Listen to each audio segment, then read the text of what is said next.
Como fazer para o nosso laboratório de automação refletir a realidade industrial? É isso que a gente vai discutir nesse vídeo.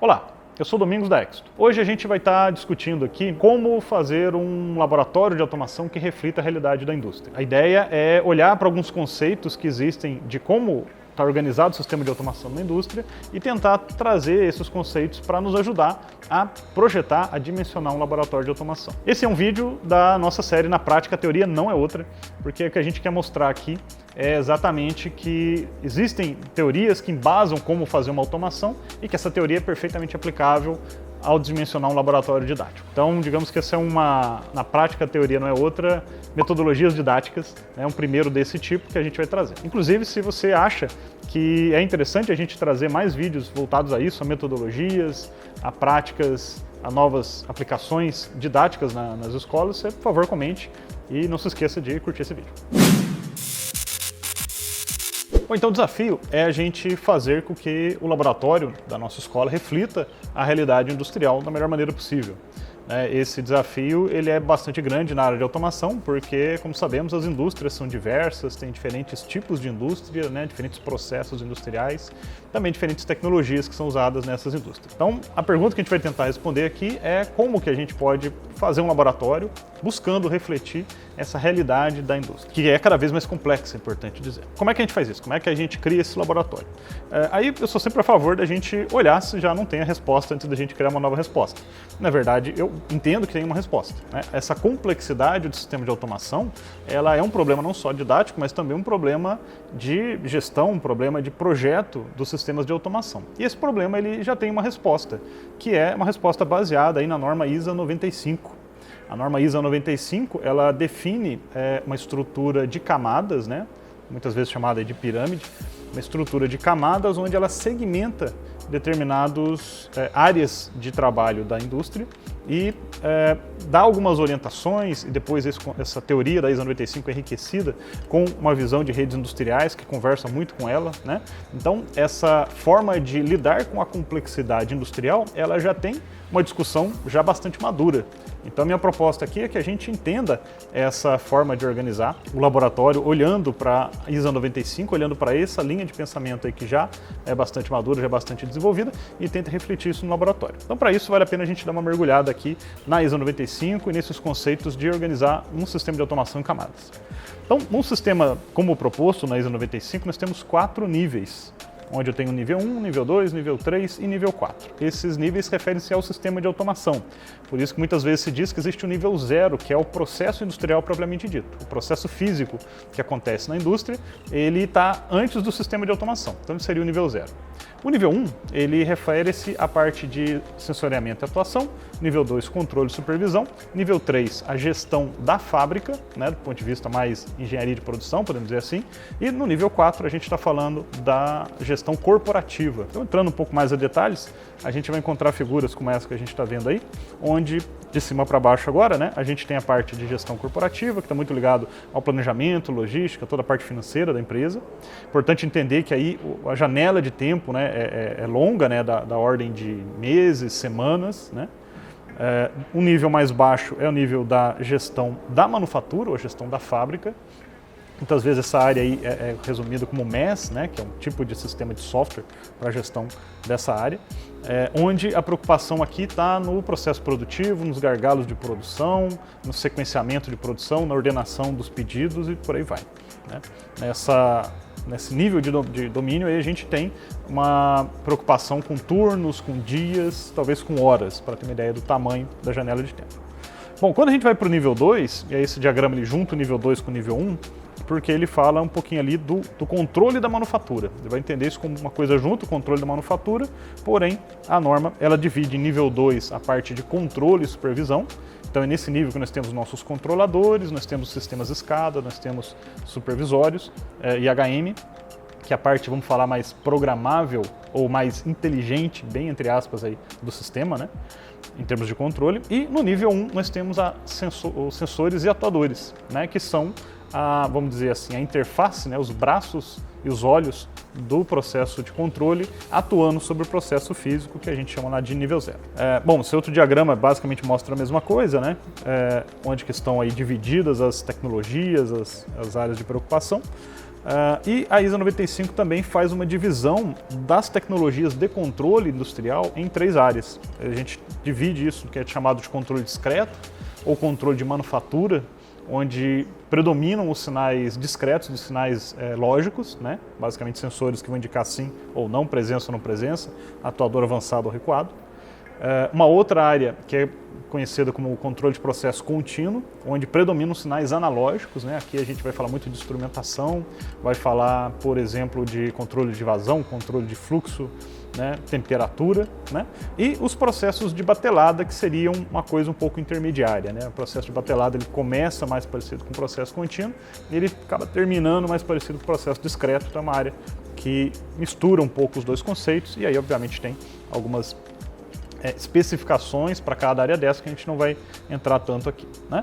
Então, se a gente entender que isso reflete ou isso permite organizar a indústria e aí as diferentes indústrias com as diferentes tecnologias, a gente tem uma ferramenta bem legal para poder pensar no nosso próprio laboratório. Em termos de divisão de áreas de conhecimento, né, a gente poderia dizer, e aí essas fronteiras elas são bem fluidas hoje em dia, né, mas a gente poderia situar aqui as áreas de engenharia de controle e automação como sendo responsáveis ali pelas níveis 0, 1 e 2.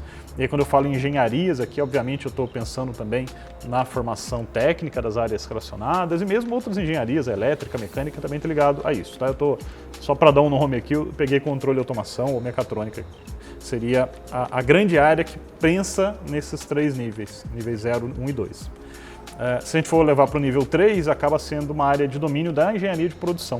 E o nível 4 seria o domínio da engenharia, na verdade não mais da engenharia, mas da administração de empresas.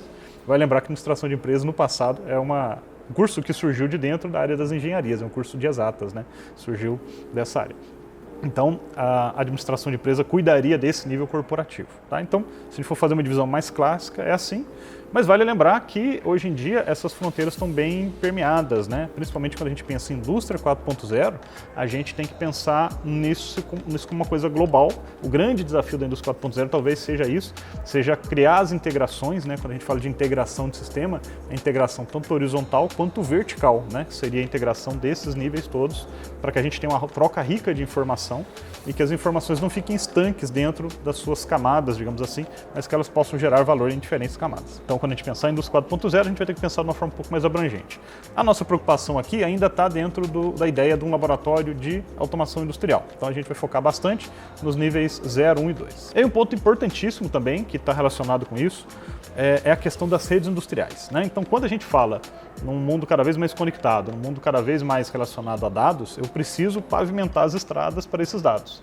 Então, a questão das redes, eu entendo que ela é super fundamental e pensando na visão de como organizar um laboratório, eu não poderia de forma alguma excluir a rede. Inclusive, eu vou sempre propor o seguinte, né? Nunca pensar num kit de redes industriais, porque não faz sentido pensar num kit de redes como uma coisa estanque, separada, sendo que as redes são exatamente a tecnologia que permite a conectividade. Então, eu vou sempre propor aqui que a gente pense em kits de automação que tenham conectividade em rede. E aí a rede surge naturalmente pela integração dos kits, assim como na indústria a rede surge pela natural integração dos dispositivos que têm conectividade, né? Então, pensando na estrutura de camadas, essas redes elas já foram pensadas considerando isso. Então a gente vai encontrar essas redes entre camadas, né, fazendo conectividade entre camadas e mesmo dentro das camadas.